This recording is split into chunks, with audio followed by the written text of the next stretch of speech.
Hello everyone, this is CG Novo 992 and today I have a new episode of my National Squad Builder series.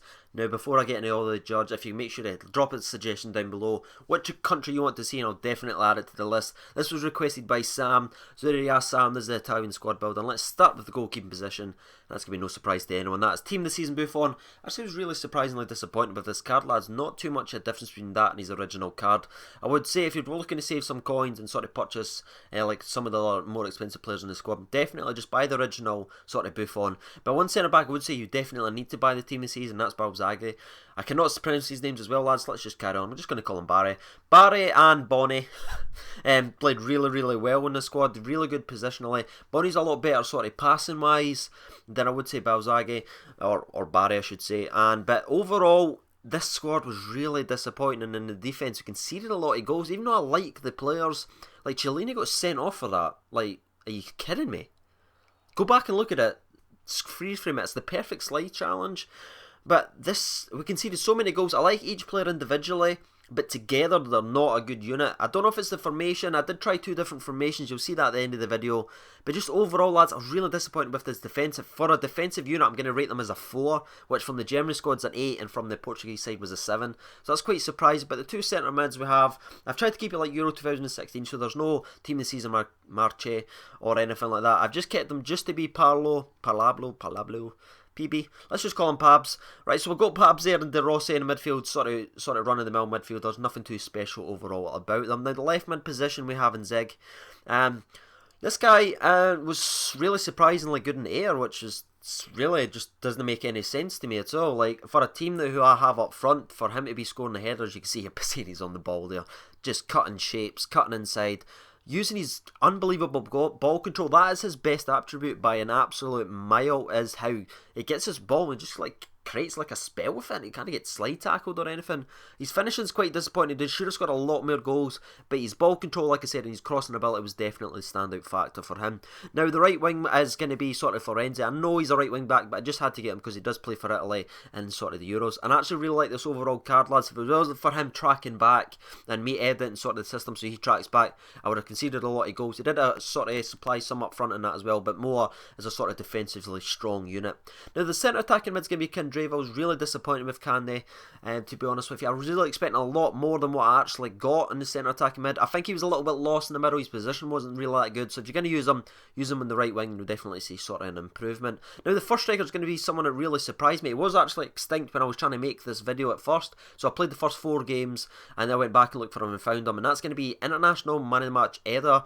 Eder's phenomenal, lads. I don't understand why. His stats don't look that good. I wasn't even wanting to really use him. You see here, if you're wondering why am I showing a penalty clip, have I done a typical CJ sort of mistake in the editing? No, but thank you for thinking that. We'd do a little counter here from a penalty save. This was this game where I got that bullshit red card. It was in the final. Everything went against me. I ended up losing 5-4, I believe it was. And with 10 men from like the 20th minute. So I thought I'd done really well there. And that... his long shots, what is going on? Look at his long shots, got nothing too outstanding. Whips the ball in here, an absolute lovely cross there by Inzig. Cuts it into the heading position and finishes sort of well. He was really surprising how good he was in the air, lads. A lot of towering presence, won a lot of headers from like goal kicks and stuff like that. Really strong on the ball. Doesn't get bullied very often. Inzig again, lovely work down the so whips in. His little position there, if you want to maybe even put that back and sort of reverse it, he just cuts in front of the defender and just buries it bottom bin. Now lads, Pazzini here with an absolute wonderful cross. You'll see it in between two defenders in a really tight game. In between the two defenders, lobs it back over the goalkeeper with the heading position. Definitely recommend Eder if you can sort of afford him. I think he's about 100k or something like that. Him and his sort of strike force partner was definitely the best two in the squad overall, lads. For me personally, they single-handedly sort of carried the squad. That was the only header I did score with Pelle, by the way. So that's why I threw that in case you're like, well, that's a terrible goal, Craig. What are you showing me? I'm showing you what he can do when he's in the right position, and that's sort of the main fault of Pelle.